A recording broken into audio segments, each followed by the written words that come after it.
you never have a perfect game, so I definitely made some mistakes, but they were manageable mistakes, and hopefully I can correct them if I get in again. And what was the reaction from your friends, your family last night? How many text messages did you get? What were they saying? Everyone was just saying how proud they were of me, but really I wouldn't be in this position without the support I've had from my family and my friends. It's kind of funny, actually. My grandma left me a voicemail yesterday because I said my parents were my biggest fan, so she was pretty hurt by that. She thinks she's my biggest fan. So there's a competition back home, I guess, who my biggest fan is. But I owe a lot to the people who've supported me coming up this far. I'm sorry, John Michael Alf said you were very calm for a young boy, very calm and cool. What is that to come? I mean, I don't think I'm that young. I'm 25 years old. I played 4 years of college. I've experienced a little bit. Obviously, that was my first experience at the NHL level. But I think I've figured out what I need to do to be successful, and I'm going to try to keep doing that. So some nights it's going to go for me, like last night, and other nights it won't. But you got to be confident in your game and what you bring to the table, and hopefully that's what I can keep doing. Are you going to get your second experience tomorrow? I'm not too sure. That's not my job to worry about that sort of stuff. I was happy to be practicing out there today, especially after the last couple weeks of being unsure about what was going on. So I was really happy to be just practicing and still up with the big club right now. What's the feeling with the best Leaf start since '93, '94? How does it feel? I don't know.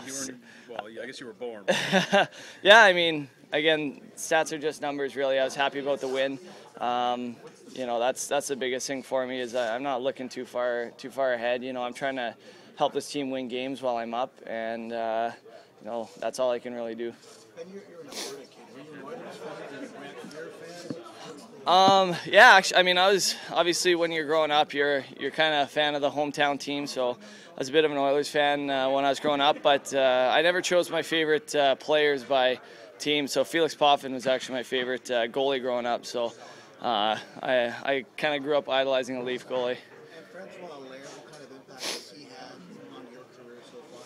Yeah, he's been huge. I sent him a text yesterday saying how appreciative I was of helping me get to this point. That was my first NHL start. That's a big milestone for any young goaltender. So, I really appreciate all that he's done for me, and I hope that, we can continue to build off this. The fact that he was here as a goalie coach influenced your decision? Yeah, definitely. It was a major factor in me deciding to come here, but there's a lot of other stuff that came into it. I thought this was going to be a place for me to develop. I thought this was going to be a place where I'd have a chance to play, and obviously, it's the center of the universe. So anytime you get to play in front of an amazing fan base like this, it's a real treat. Ben, you had options at the end of last season. I mean, you were basically a free agent. How much thought went into it this summer in terms of re-signing with this franchise, given who was in front of you in the depth chart? I never really thought too much about going anywhere else. Last year, obviously started a little lower down on the depth chart than I wanted, but I made some strides, and I turned a few heads in the organization, I felt. So I thought that I could continue doing that in this organization, and I'm extremely happy with my decision.